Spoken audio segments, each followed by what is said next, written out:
Friends, आप देख रहे हैं आरके सिंह एकेडमी और आज के नए वीडियो में आप देखेंगे सीबीएसई क्लास 10th की सोशल साइंस में history chapter 2 nationalism in India. उसका अगला पोर्शन हम लोग आपको शेयर करने जा रहे हैं, जिसमें अभी तक आपने 6 वीडियो देख लिया। ये नेक्स्ट पोर्शन है nationalism in India according to the NCERT book, जिसमें अभी तक आपने खिलाफत आंदोलन था, जलियांवाला बाग वॉर एक्ट है। देन उसके बाद आपने देखा टाउनशिप में कैसे शहर में लोग बहुत तेजी से इस नॉन कॉपरेशन मूवमेंट में पार्टिसिपेट किए। विदेशी कपड़ों का बहिष्कार हुआ, विदेशी सामान का बहिष्कार हुआ, विदेशी कपड़े को जलाया गया। इसके बाद जो बहुत सारे लोग स्कूल कॉलेज में जो भी लोग स्टाफ थे वो लोग बहिष्कार किए, रिजाइन किए। और फाइनली फिर इसमें पूरी तरह से तो आप नहीं कर सकते हैं, तो फाइनली फिर इसमें लोगों का जुड़ाव हुआ, फिर से ज्वाइन किए। आगे के अभी आज हम लोग देखेंगे rebellion in the country side, यानी और भी देश के, ये तो शहर की बात हो गई, अब रिमोट एरिया यानी गांव में भी लोगों का क्या इफेक्ट रहा इसमें नॉन कॉपरेशन मूवमेंट जो गांधी जी ने ये छेड़ा था। इस आंदोलन में गांधी जी का कितना सहयोग मिला लोगों को, वो हम लोग देखेंगे इस वीडियो में। तो अभी हम लोग यहाँ आगे इसके आगे देखेंगे rebellion in the country side from the cities. The non cooperation movement spread to the country side. It drew into its fold the struggles of peasant and tribals। तो कैसे, पीजेंट का मतलब होता है फार्मर ही है, लेकिन लैंडलेस फार्मर्स जो है, भूमिहीन जिसको कह सकते हैं, पीजेंट में वही नहीं आते हैं। पीजेंट में हर प्रकार के जो काम करने वाले लोग हैं वो सभी आ जाते हैं। लकड़ी का काम करने वाले हैं, लोहा का काम करने वाले हैं, एल्युमिनियम का काम करने वाले हो, मिट्टी का काम करने नहीं, मवेशी नहीं, मिट्टी का काम। दीज आर द मैन्युफैक्चरिंग में, जो हैंडमेड मैन्युफैक्चरिंग में जो जो होता है, लकड़ी का, लेदर का, जूता बनाना, ये सब, यानी एकदम दोयम दर्जे का आप बोल सकते हैं। दोयम दर्जे मतलब वैसा क्लास जो उस क्लास में लोगों की स्थिति काफी, आर्थिक स्थिति काफी खराब हो, काफी नाजुक हो। अगर आज वो काम करेंगे तो आज उनके घर खाना आज बनेगा, नहीं काम करेंगे तो खाना नहीं बनेगा। बीमार पड़ गया उनके मेंबर तो खाना उनको नहीं मिलेगा। तो ये स्थिति इनकी, इस स्थिति की पीजेंट टाइप्स के लोग हैं। ट्राइबल्स तो आप जानते ही हैं, ट्राइबल्स वो लोग होते हैं जो जनजातीय जिसको कहा जाता है, scheduled tribes and scheduled caste आप सुने होंगे, ST and SC. ST means scheduled tribe, SC means scheduled caste. तो शेड्यूल्ड ट्राइब्स मतलब जनजातीय कहा जाता है। इसमें भी कई प्रकार के लोग होते हैं, मैं आपको बता दूं, जो घूम घूम करके अपना जीवन यापन व्यतीत करते हैं, वो घुमंतु भोटिया कहा जाता है। मैंने भी बचपन में एक हिंदी की बुक में पढ़ी थी। लेकिन आज भेड़िया गरेड़िया की बात, बहुत सारे ऐसे भेड़ वाले हैं, उनका अपना घर ही नहीं है। वो पूरे अपने जानवर को लेकर के इस जिला से उस जिला, इस स्टेट से उस स्टेट, जहां जहां उनको खाना पानी मिल रहा है। तो वो स्थिति भी हमारे देश में कल भी थी, आज भी है। ऐसा नहीं है कि आज बहुत ज्यादा स्थिति सुदृढ़ हो गई है, but we are talking about here the nationalism in India, in the राष्ट्रीयता की भावना कैसे कैसे जागृत हुई लोगों में at the time of the freedom fighter after the first world war. So which were developing in different parts of India in years after the war। यही बात हुई। युद्ध की स्थिति क्या बनी इन अवध, तो Awadh peasant were led by बाबा रामचंद्र। अवध कहा जाता है लखनऊ को, आप सुने भी होंगे कभी चर्चा में, अवध के नवाब हो क्या, तो अवध वहीं पर उस एरिया को है। Awadh peasant were led by बाबा रामचंद्र। वहां पर सन्यासी, एक सन्यासी थे, उनका नाम था बाबा रामचंद्र। और वो सन्यासी जो थे, वो सन्यासी इन मजदूरों को, भूमिहीन किसानों को मदद किया। Baba Ramchandra who had earlier been to Fiji. कहाँ पर थे वो? फिजी। फिजी एक कंट्री का नाम है, आप जानते होंगे। Earlier been Fiji and indentured labourer. तो एक ऐसा फिजी में लेबर का काम करते थे, यानी आप कह सकते हैं कि बहुत सारे लोग, हमारे कंट्री के लोग खरीद करके ले गया था लोग फिजी में, मॉरिशस में, ये सब कंट्री में उस समय खरीद करके, यानी लोगों को, this is called the human trafficking. And the moment here was against taluqdars and landlords. तालुकदार जो ब्लॉक में जो भी तहसीलदार तालुकदार होता है, जमीन का रिकॉर्ड्स रखता है, जो बेचने का खरीदने का, कौन जमीन किसका, टैक्स कलेक्शन।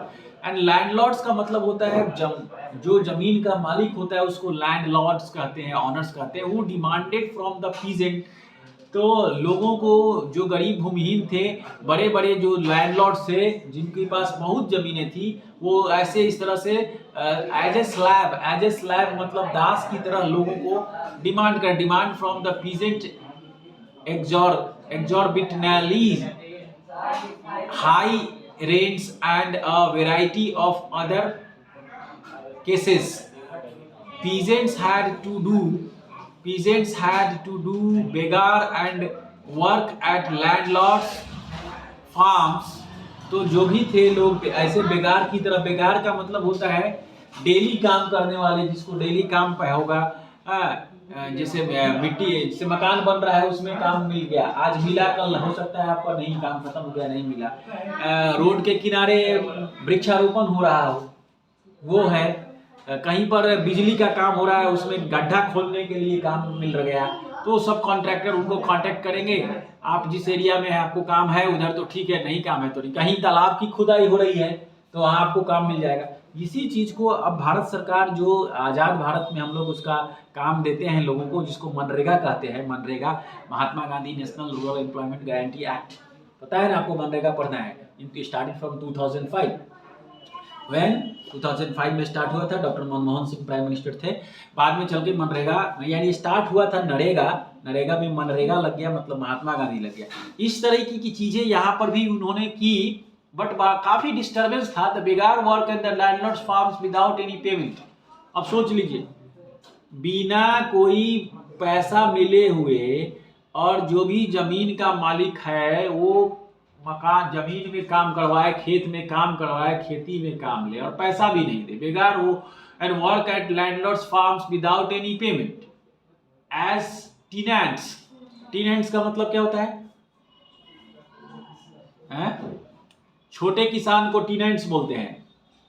स्मॉल फार्मर लिख दीजिए, small farmers the tenants. They had no security of tenures, being regularly evicted, so that they could acquire no right over the leased land. Leased land, what is the leased land? Leased land किसको बोलते हैं? वैसी जमीन जो आपकी जमीन, किसी मकान ओनर की जमीन है, किसी का लैंडलॉर्ड का, वो किसी छोटे किसान को खेती करने के लिए वो जमीन दिया हो, 5 साल के लिए, 2 साल के लिए, 10 साल के लिए, उसको लीज्ड बोलते हैं। हम लोग भी देते हैं हर साल, सब लोग देता है, तो इंग्लिश में इसको लीज्ड कहा गया, हिंदी में बटाईदार कहा जाता है। नगदी में, बटाई में, अलग अलग जिला, अलग अलग शहर में, अलग अलग राज्य में अलग अलग नाम है। तो वो लीज्ड पर जमीन मिलेगी। मान लीजिए, आप समझ लीजिए सिंपल भाषा में कि 10 कट्ठा में आपको गेहूं बोना है, तो 10 कट्ठा में अगर 10 क्विंटल गेहूं हो रहा है, मान के चलिए 10 क्विंटल तो नहीं होगा, 1 कट्ठा में 1 क्विंटल नहीं होगा, बट फिर एग्जाम्पल दे रहे हैं, तो 10 क्विंटल हो रहा है, तो 10 क्विंटल में हो सकता है कि 5 क्विंटल जिसका मकान जमीन है उस ओनर को मिलेगा, 5 क्विंटल खेती करने वाले को मिलेगा।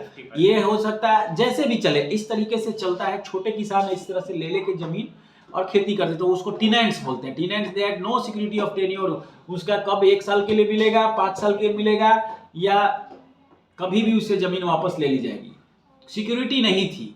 Being regularly evict that they could acquire no rights over the leased land, the peasant movement demanded reduction of revenue। तो जो भी किसान का आंदोलन था कि उनकी मांग हो रही थी कि जो रेवेन्यू है, जो टैक्स है, उसको कम किया जाए, इतना ज़्यादा टैक्स कलेक्शन ठीक नहीं है।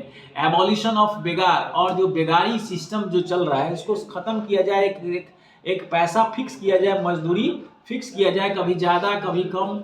And social boycott of oppressive landlords, और सामाजिक तरीके से जो भी मकान मालिक है, लैंड मालिक, जो भी जमीन का मालिक, उनको बहिष्कार किया जाए। अब बेगार का मतलब यह समझ लीजिए, labour that villagers were forced to contribute without any payment.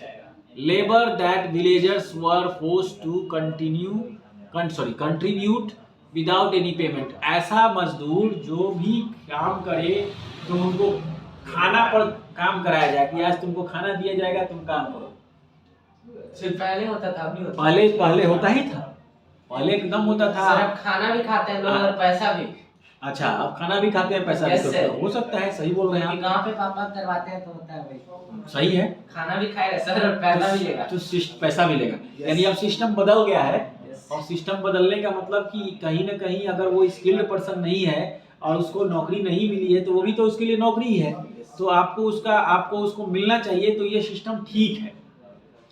The peasant movement demanded reduction of revenue, abolition of begar, and social boycotts of oppressive landlords. In many places,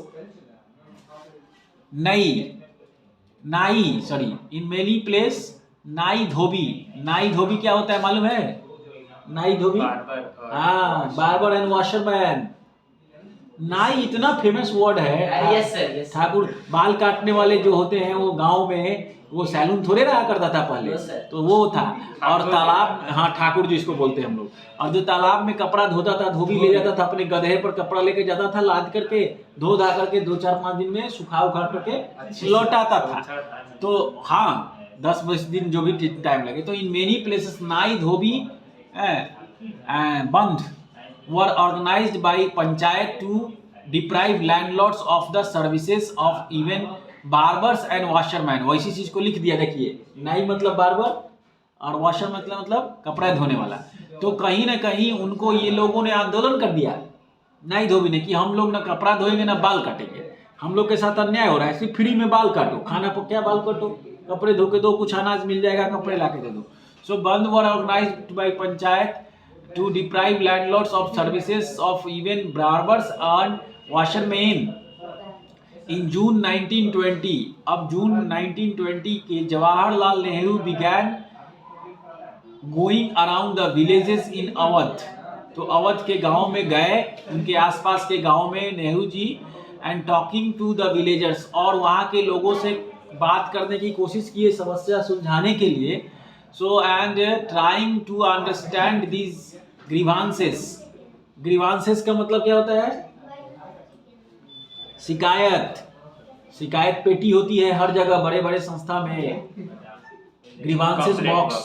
grievances box या complain box. तो complain box तो बहुत सुने होंगे, complain ही होता है। Grievances को तीर मार के लिखिए कंप्लेन। तो ग्रीवांसेस बॉक्स होता है, ये स्टैंडर्ड वर्ड है। आपकी क्या ग्रीवांसेस है? तो ग्रीवांसेस ये है कि मेरा लैपटॉप डिस्चार्ज हो गया है और बैटरी ठीक नहीं है, तो आपने जो कहा था कि इतने साल के लिए आपका रहेगा, तो प्लीज़ लैपटॉप की बैटरी बदल दीजिए फ्री ऑफ कॉस्ट। तो वो चेक होगा भैया कि हाँ वो आ रहा है क्या, उतना वारंटी पीरियड का टाइम कर रहा है या एक्सीड कर गया है। एक्सीड कर गया है तो नहीं होगा, एक दिन भी एक्सीड कर गया तो नहीं बताया जाएगा, तो आप दुकानदार से झगड़ा नहीं कीजिए। तो ये चीज़ वही बोल रहा है कि यहाँ पर कि बातें हुई कि अवध के किसानों से, and trying to understand their grievances, उनकी शिकायत जो थी उनको समझने की नेहरू जी ने कोशिश किया। बाई अक्टूबर द अवध किसान सभा, एक किसान सभा, एक मीटिंग हुई जिसका नाम था अवध। को देखिए, ये अपने अवधी भाषा में अवध लिखा है, अवध किसान सभा was set up headed by Jawaharlal Nehru. और जो सभा हुई इसके मुखिया कौन बने? जवाहरलाल नेहरू, जो भारत के बाद में चल करके भारत के प्रथम प्राइम मिनिस्टर बने। एंड बाबा रामचंद्रन, शुरू में ही आप देखे थे Ramchandra, and a few others भी इसमें और मेंबर्स थे। Within a month over 300 branches, और एक महीना में 300 ब्रांचेस से ऊपर बने, had been set up in the villages around the region, गांव और गांव के आसपास के क्षेत्र में।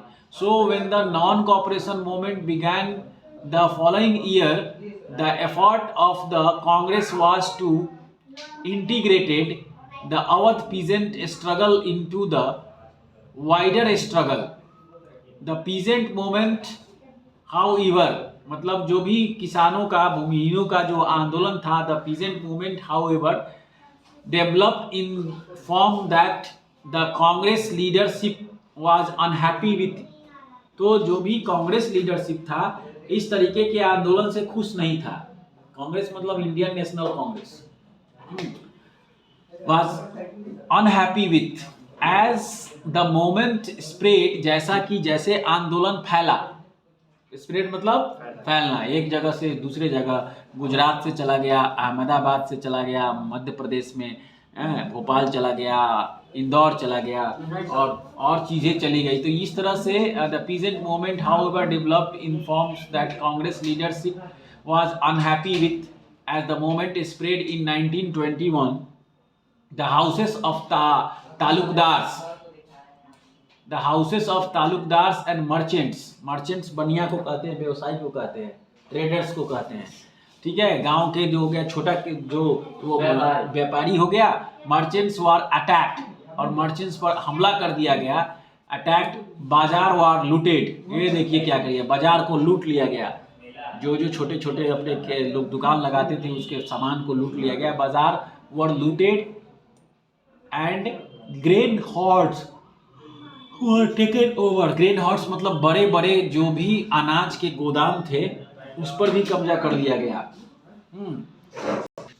तो in many places local leaders, बहुत सारे स्थान पर जो लोकल लीडर्स थे, नेता थे, टोल्ड पीजेंट, तो लोगों को, किसान को कहा, that Gandhi ji had declare that no taxes were to be paid, यानी सब लोगों को अपना प्रचार प्रसार में किए कि गांधी जी ने कहा है कि कोई टैक्स पे नहीं करेगा, no taxes were to be paid and land was to be distributed, जमीन जो है वो बांटा जाएगा, एमॉन्ग द पुअर, गरीबों में जमीन भी बांटी जाएगी, जो भूमिहीन था, जिसके पास अपनी जमीन नहीं थी। The name of the Mahatma was being invoked to sanction all action and aspirations.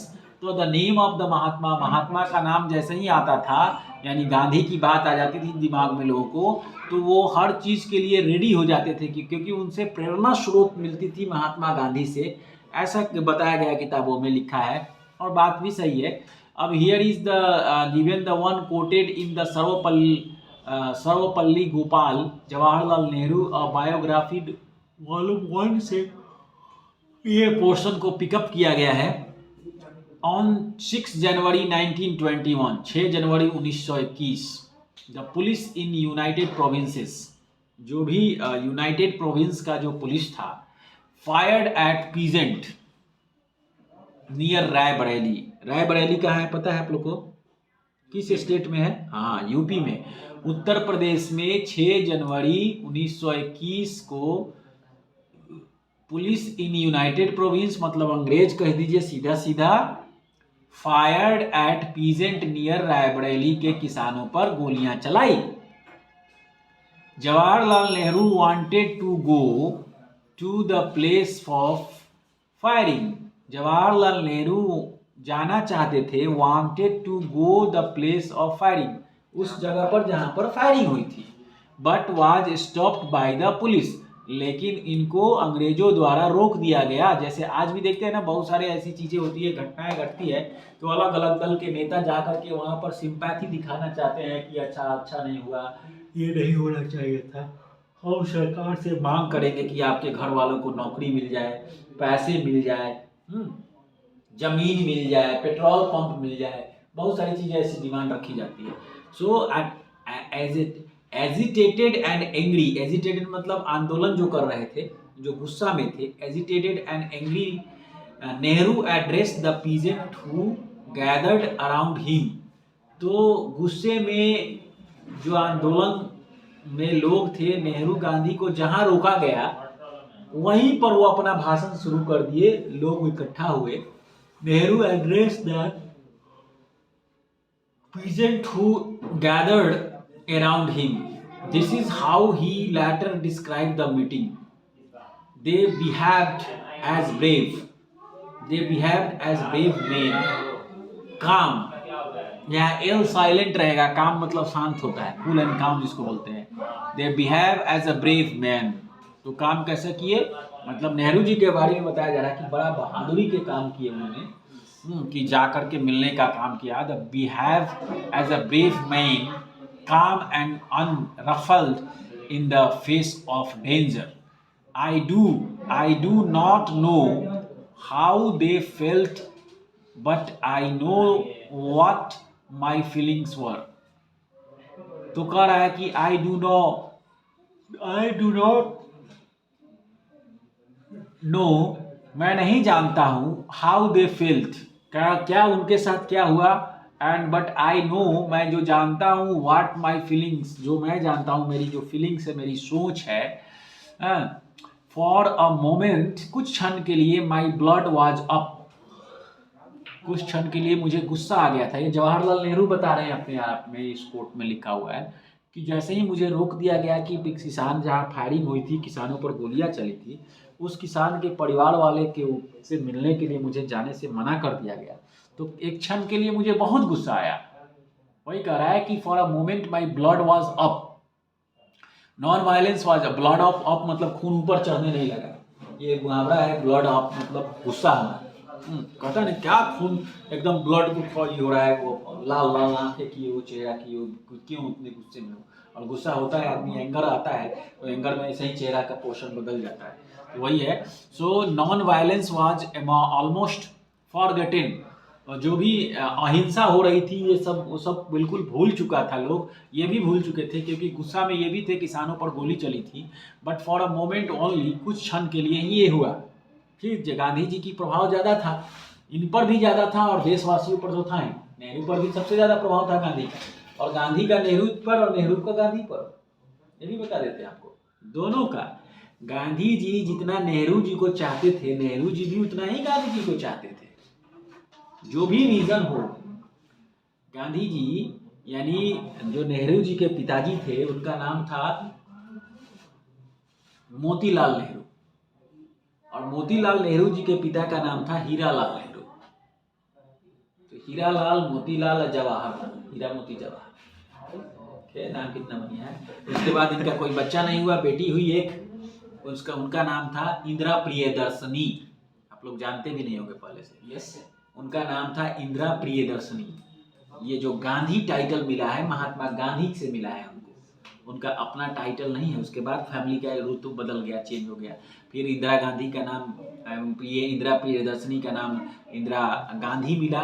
क्यों मिला, इसके पीछे का मैं कहानी बता रहा हूँ। शादी उनकी लव मैरिज हुई फिरोज से, तो फिरोज का नाम था फिरोज खान, वो पारसी थे, और फिरोज खान को फिरोज गांधी का टाइटल उन्हीं से मिला, और इनको गांधी का टाइटल इनसे मिला, और दोनों गांधी गांधी हो गए। उससे बदल करके फिर दो बच्चे इनसे, फिरोज गांधी से कितने बच्चे हुए, दो बच्चे हुए, राजीव गांधी और संजय गांधी। राजीव गांधी से फिर एक बच्चा हो, दो बच्चा, एक लड़का एक लड़की, प्रियंका गांधी और Rahul Gandhi.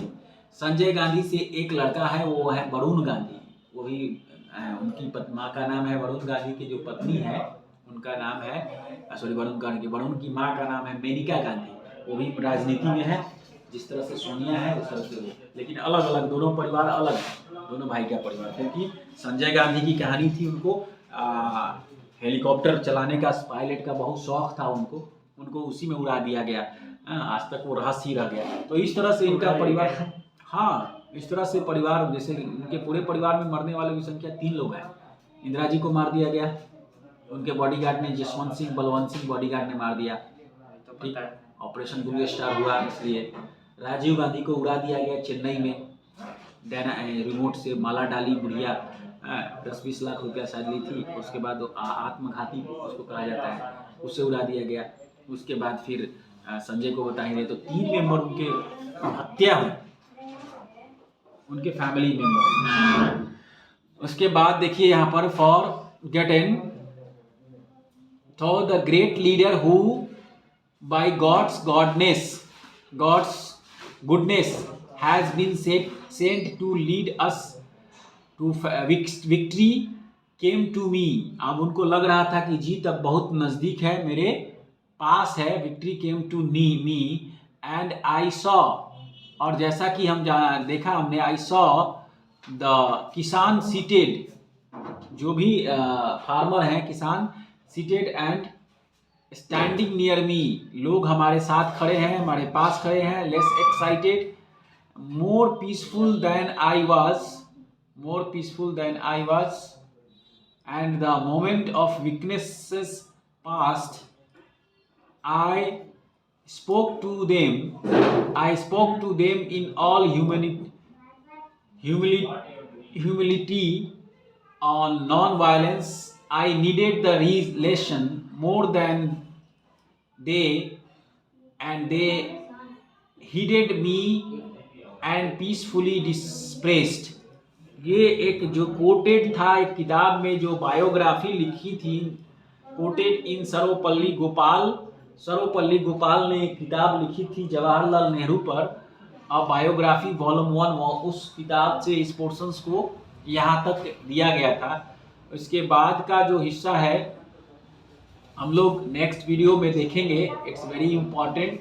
Swaraj in the plantation, मतलब कि जो भी प्लांटेशन को देखेंगे हम लोग, चाय का बागान हो या कॉफ़ी का बागान हो या नील की खेती हो, क्या क्या उसमें बदलाव हुआ, क्या क्या चेंजेस हुए, उस वीडियोस में हम लोग देखने की कोशिश करेंगे।